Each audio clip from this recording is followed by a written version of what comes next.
안녕하세요. 네, 안녕하세요. 네. 안녕하세요. 대도서관입니다. 요즘 연극이나 뮤지컬 굉장히 많은데요. 혹시 최근에 연극이나 뮤지컬 보신 분 계세요? 레미제라블. 야, 레미제라블 이거 대작이죠. 또? 마타리. 야, 저런 공연은 대체 어떤 사람들이 저 무대에다가 저걸 올리는 걸까? 야, 저런 기획들에서 저런 멋진 무대 한번 올려봤으면 좋겠다. 이렇게 생각하시는 분들, 오늘 진로 코칭 어시스턴트 대도서관이 여러분들에게 공연 기획의 모든 것에 대해서 낱낱이 알려드리도록 하겠습니다. DJ 니즈도 이렇게 뭐 음악 관련 하니까 뭐 혹시 공연을 기획해보거나 이런 적도 있나요? 가끔씩 해요. 오, 그래요? 저 같은 경우는 어떤 이제 공연이에요? 옥탑방에서 이제 파티를 여는 그런 옥탑 파티 같은 걸 열거든요. 옥탑방 파티를 기획한다고요? 네. 몇 명 정도 와요? 옥탑방이 좁아서 100명밖에 못 들어와요. 100명밖에 못 들어온다고? 무슨 궁궐에 사나? 아방궁에 사는 거 아니에요? 뭐가 좀 부족하다 이런 거 없어요? 이렇게 공연 기획 같은 거에 대한 공부를 많이 안 해봐가지고 그냥 열었는데 사람들 오니까 와 신난다 이러고 하고 있거든요. 놀고. 네. 당연히 기획 전문가가 아니니까 그럴 수가 있죠. 그래서 오늘은 이분을 모셨습니다. 공연을 만드는 숨은 땀방울 공연 기획자 및 제작자 박민선님을 모시겠습니다. 어서 오세요. 네. 안녕하세요. 네. 여기 너무 좁게 돼 있죠. 안녕하세요. 반갑습니다. 공연 기획 제작을 하고 있는 박민선입니다. 네, 반갑습니다. 네. 아무리 대단한 기획을 하셨더라도 여기에 나오신 분은 반드시 거쳐야 하는 시간이 있습니다. 네. 휴대 멘토의 과거를 낱낱이 네. 파헤치는 시간인데요. 자, 공연 기획자 박민선. 그녀는 누구인가? 공연 좀 봤다 하는 사람들은 다 아는 작품. 뮤지컬 브로드웨이 42번가, 아가씨와 건달들, 킹키보츠 등 공연 사업 전반을 진두지휘하는 박민선. 어렸을 때부터 밥 먹듯이 공연만 봤을 것 같지만 그녀가 공연을 처음 접하게 된 건 웬걸? 다 커서 대학교 가서였었습니다. 그럼 그 전에 한 번도 공연을 본 적이 없으신 거네요? 동네에 사는 작은 형식의 공연들을 많이 봤지만 네. 지금 제가 하고 있는 것 같은 그런 큰 프로덕션의 공연은 한 번도 못 봤습니다. 타고난 성격이 도전정신 충만한 왈가닥에 공부도 잘해서 PD나 기자 같은 활발한 직업을 갖고 싶었대나 뭐래나 그러던 중 고3 때 자신의 20대를 바쳐도 될 것만 같은 연극에 호기심을 느껴 연극영화과 연극학 연출 전공에 원서를 넣게 됩니다. 가시니까 어떻게 적성에 잘 맞으시던가요? 아니요, 저는 굉장히 호기심을 갖고 간 거는 맞는데요. 네. 좌절했던 적이 있습니다. 네. 또 가서 또 막상 공부하니까 또 느낌이 네, 달랐군요. 네. 입학 후 재능이 뛰어난 학생들 사이에서 콤플렉스에 시달리다 급기야 대학교 2학년 1학기 때 달랑 C 하나 빼고 오래포! 이게 진짜예요? 네, 그렇습니다. 부끄럽지만 저의 과거입니다. 아니 근데 너무 대단한 게 네. 오래프가 지금 이제 본부장님까지 되셨다는 네. 게 이 중간에 어느 또 고난과 역경들이 그려져서 너무 대단하다고 생각돼요. 그리고 또 많은 분들한테 희망이 되겠네요. 네. F 괜찮아요. 네. 괜찮아. 네. 그럼 저는 상관없다니까요. 과정일 뿐입니다. 졸업 무렵 졸업작품 연출을 맡고는 고민 끝에 공연 쪽으로 진로를 돌렸으나 예술적 재능을 필요로 하는 연출이 아닌 행정 등의 분야에서 일하기로 결정. 졸업 후 극단에 취직하여 6개월 무급, 6개월 30만 원의 인턴 사원으로 근무, 이후 배고픈 프리랜서로 서울국제공연예술제 홍보팀장, 의정부 음악국 축제 사무국장으로 일하다가 드디어 기회를 잡게 됩니다. 당시 공연계에서는 꿈의 직장으로 불리던 동숭아트센터에 공채로 합격했던 거죠. 여기가 왜 꿈의 직장이에요? 네. 그때 당시 대학로에서 네. 가장 시스템을 갖추고 있는 극장이었기 때문에 거의 유일무이했군요. 네. 이곳에서 그녀가 처음으로 전체 기획 제작에 임했던 소극장 공연 락키맨쇼 이발사 박봉구가 전석 매진.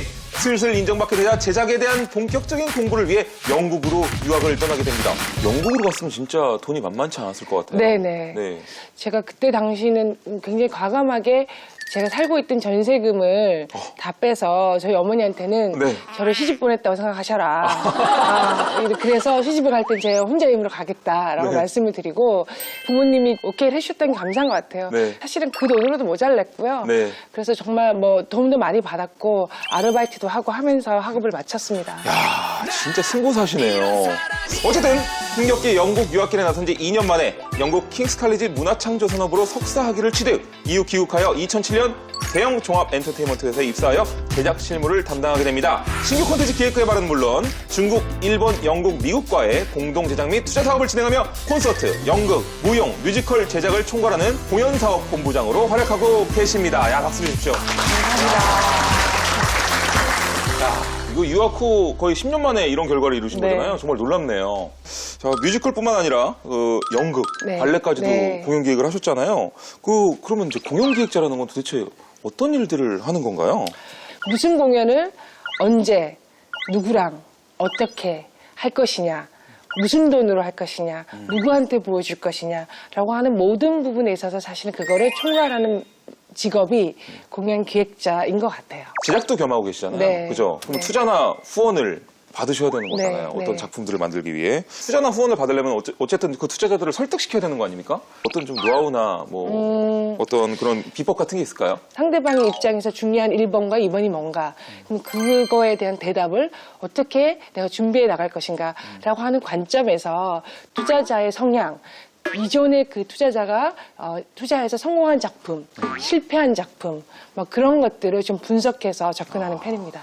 약간 논리적으로 결과를 네, 분석해서 네. 그들한테 이제 제시를 네, 하는 거군요. 네. 아, 그러면 투자자 입장에서도 확실히 고개를 네, 끄덕이겠네요. 네. 투자나 후원 설득을 위해서 나 이런 노력까지 해봤다. 이런 네. 에피소드가 좀 있을까요? 제가 직접 한 건 아니고요. 이제 중국에서 사업을 하시는 저희 선배였어요. 네.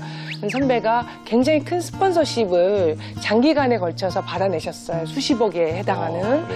근데 그 담당자분이 독실한 크리스천이셨어요. 네. 그래서 그분이 2년 동안 매주 일요일날 교회에 나가서 그분과 함께 단지 이 프로젝트 투자자가 아니라 그 인생의 파트너로서 이 사람과 대화할 수 있는 그 시간을 미리 마련해서 그 투자 유치를 이뤄내신 적이 있어요. 네. 그래서 저는 그 이야기를 듣고 나는 참 한참 멀었구나.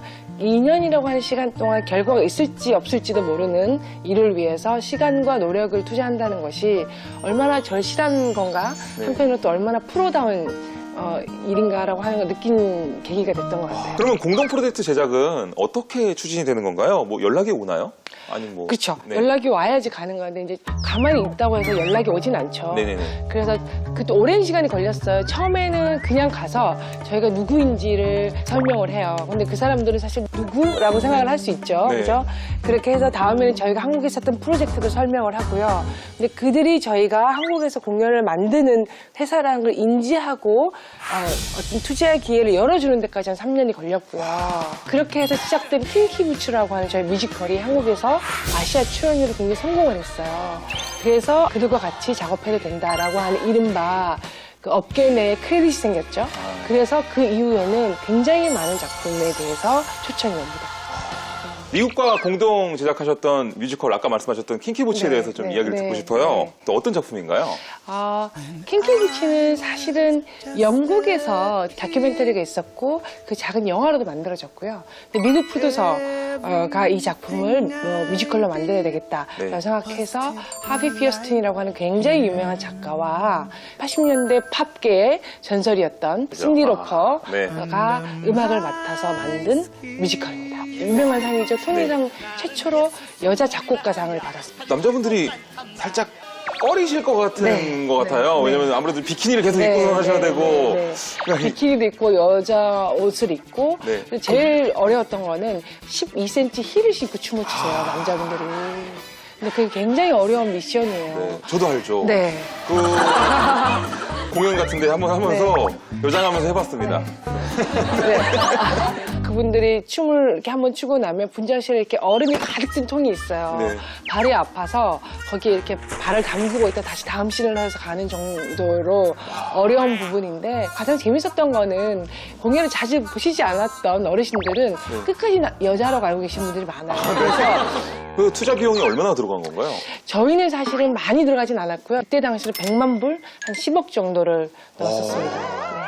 아니 100만 불 10억이면 그 계통에서는 많이 들어간 건 아니거든요. 그렇죠. 전체 네. 제작비가 훨씬 높으니까요. 그래도 이걸 이제 그래서 몇 주 만에 투자 비용을 해소하신 건가요? 굉장히 잘 나가는 공연 같은 경우에는 1년, 52주 만에 되는데 네. 너무 다행히 킹키부츠는 44주 정도 만에 오. 센세이셔널한 반응을 일으키면서 네. 제 손익분기점을 넘어서 굉장히 기뻤던 것 같아요. 그러면서도 이제 계속 쭉 꾸준히 네. 수익이 계속 네, 나는 네, 거잖아요. 네, 네. 하면 이제 무조건 수익. 그렇죠. 야, 이거 괜찮네요. 네, 네. 휘트니 휴스턴의 그 유명한 노래로도 유명한 네. 그 And I will always love you. 잘하시네요. 네, 맞습니다. 네. 네. 그 작품이 이제 글로벌 프로듀싱 네, 두 번째 네, 작품이라고 네, 알고 네, 있는데요. 이 프로듀싱에 참가한 나라는 총 몇 개국이나 되는 건가요? 보디가드를 이제 오리지널리 네. 그 기획한 나라는 영국이고요. 공동으로 참여한 나라가 우리나라, 저희, 네. 그다음에 독일, 네. 캐나다, 미국, 해서 한 총 4개나 5개 국이 공동으로 참가한 걸로 알고 있습니다. 네. 유럽에서 올리는 공연이랑 그러면 또 아시아에서 또 우리나라에 올리는 공연이랑 뭔가 좀 차이점이 있나요? 늘 그렇지만 미국식, 영국식 유머, 그들만이 알고 있는 사회적인 어떤 환경 이런 것들은 저희 관객들한테 굉장히 낯설어지기 때문에 맞아요. 그런 것들은 저희 한국적인 유머로 많이 바꾸는 편입니다. 이번 기획에서 가장 중점을 둔 건 어떤 점인가요? 한국에서 과연 누가 휘트니 휴스턴의 음악을 무대에서 잘 소화할 것인가라고 하는 여배우를 찾는 것이 저에게 가장 중요하고도 어려운 미션이었습니다. 손승연 씨나 정선아 씨 저희가 이제 양파 씨 세 분이서 공연을 하고 있는데요. 네. 정선아 씨는 뮤지컬계 베테랑이에요. 탑 그렇죠. 여배우라고 할 수 있죠. 네. 근데 양파 씨와 손승연 씨는 가수로서는 탑이지만 뮤지컬 무대는 처음이에요. 네. 그래서 저희는 그 캐스팅을 앞두고 굉장히 고민을 많이 했어요. 아침에는 된다, 점심에는 안 될 거다, 저녁엔 다시 된다. 그런 고민을 많이 했었던 네. 것 같은데 결국은 손승연 씨, 양파 씨가 연습 때 연습실뿐만 아니라 별도로 연기 레슨을 굉장히 혹독하게 받아주셨어요.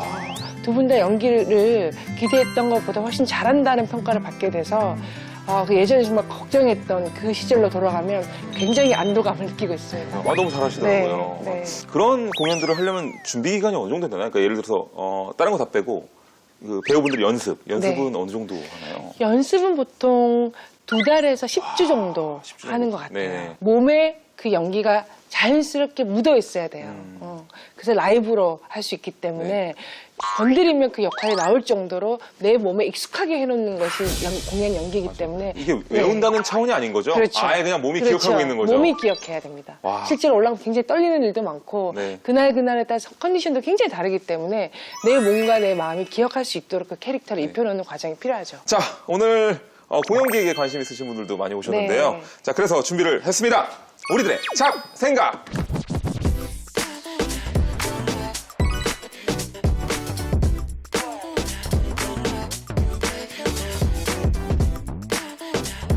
DJ 니즈, 이 기회에 뭐 궁금한 거 있으시면 질문 하나 하세요.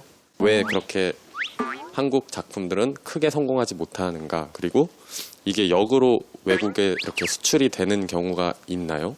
국내 작품이 왜 해외로 나가는 게 어려울까라고 하는 관점에서는 국내 작품들이 아직은 역사적 인물이나 역사 사건에 치우친 부분이 있어서 외국인들은 조금 낯설 수 있어요. 공감이 잘 안 될 수 네, 있거든요. 네. 그래서 제일 중요한 거는 소재나 주제의 보편성을 어떻게 확보할 것이냐. 전 세계인이 20년 동안 10대와 할머니가 같이 볼 수 있는 그런 작품을 만들어내야 되기 때문에 그런 주제와 소재를 찾는 것이 제일 중요한 것 같아요. 네.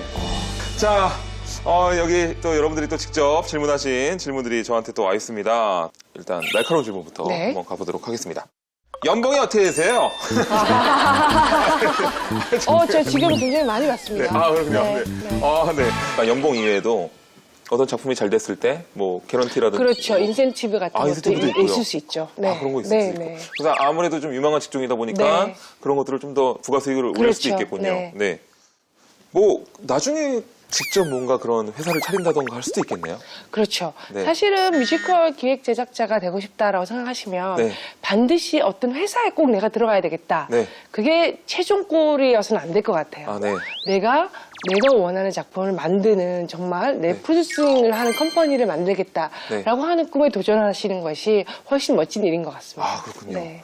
제가 이 반역 사실을 네. 김성수 대표님한테 연락하고 네, 네, 네. 지금 반역을 꿈꾸고 계신다고 지금. 네, 네. 대표님도 바라실지도 몰라요. 농담입니다. 네. 공연 기획을 어떻게 하면 입문할 수 있나요? 저도 인턴으로 시작을 했잖아요. 네. 그래서 그렇게 출발하셔서 현장에서의 경험을 토대로 계속 커리어를 쌓아 나가시는 게 굉장히 좋아요. 그래서 한 번에 나는 무슨 대기업에 들어가야 되겠다. 2년, 3년 뭐 준비를 하더라도 그거보다는 현장 경험이 얼마나 있는가가 훨씬 더 중요하기 때문에 저라면 대학로의 작은 극단이나 뭐 어떤 페스티벌의 기획팀으로 들어가서 실제로 저희 직원들 중엔 자원봉사를 시작했다가 저희 회사로 들어온 친구들도 굉장히 많습니다. 네. 어떤 인재들을 좀 뽑으세요? 영어나 어떤 성적보다는 오랫동안 이 일에 열정을 갖고 일을 할 수 있어야지만 되는 거잖아요. 네. 그러다 보니까 정말 좋아하는 친구들, 그건 인터뷰를 해보면 다 알아요. 좋아했는데 뭐 2개 봤어요, 3개 봤어요. 이게 아니라 정말로 이 친구가 공연이라고 하는 부분이 자기 인생에서 얼마나 중요한가 느껴지는 사람을 뽑게 되는 것 같아요. 네, 그러니까 이 공연에 미쳐있다 이런 네, 사람들 주로 네. 뽑으시는군요. 네, 네. 네, 네. 그러니까 그만큼 이제 공연을 많이 보셔야 되고 네. 아무래도 직접 가서 보는 것도 좋지만 만약에 돈이 문제가 된다면 아무래도 좀 이렇게 영상으로 그렇죠. 접하다던가 영상으로도 하는- 보고요. 대학생들 같은 경우 굉장히 싸게 볼 수 있는 여러 가지 방법들도 있고요. 네. 학벌이 중요하다는 질문이 있네요. 네. 학벌 자체는 그렇게 중요하다고 보여지진 않아요. 네. 재능이 중요한 것 같아요. 저는 훨씬 더. 네. 아까 누누이 말씀드렸지만 공연 기획을 하기 위해서 반드시 대기업에 들어와야 될 필요는 전혀 없습니다. 그러면 단지 스펙을 위한 학벌을 도서관에 앉아있는 시간보다는 그 시간에 내가 좋아하는 음악이 뭔가, 내가 좋아하는 소설이 뭔가, 내가 좋아하는 영화가 뭔가, 내가 좋아하는 배우가 누군가, 여기에 시간을 보내시는 게 훨씬 더 나중에 유용한 그런 시간들이 될 거라고 보고요.